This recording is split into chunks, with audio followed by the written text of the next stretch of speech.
কোথাও যাওয়ার হয় সেই দিন আমার মেয়ে শুধু ঘুম পেয়ে যায়, বুঝলে তো। সকাল থেকে ঘুমাচ্ছে, এখন 11:30টার বেশি বেজে গেছে।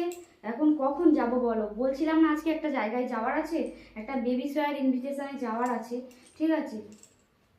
তো কি বলবো বলো তো, এত দেরি হয়ে গেছে। ভেবেছিলাম 11:30টার সময় চলে যাব, কেনাকাটা সব হয়ে গেছে, মিষ্টি কিনে নিয়ে এসেছি, সব হয়ে গেছে। এই মেয়েটার ঘুমের কারণে শুধুমাত্র আমাকে ডাকতে পারছি না, স্নান করায়নি, কিছুই করায়নি, ঠিক আছে। ওকে ঘুম থেকে তুলে রেডি করে নিয়ে চলে যাচ্ছি, কিছু খাওয়াইও নি। কী করবো, তাড়াতাড়ি চলে আসবো, এসে তারপরে ওকে যা হোক কিছু খাবো, কারণ অনেকটা দেরি হয়ে গেছে বলো।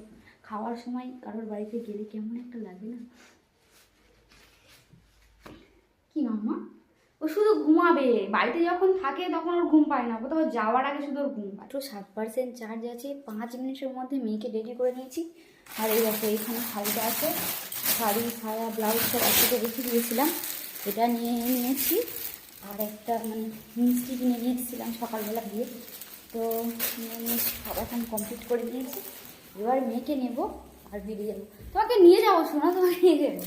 এই দেখো কাঁদছে, ও ভাবছে ওকে না নিয়ে আমি চলে যাচ্ছি।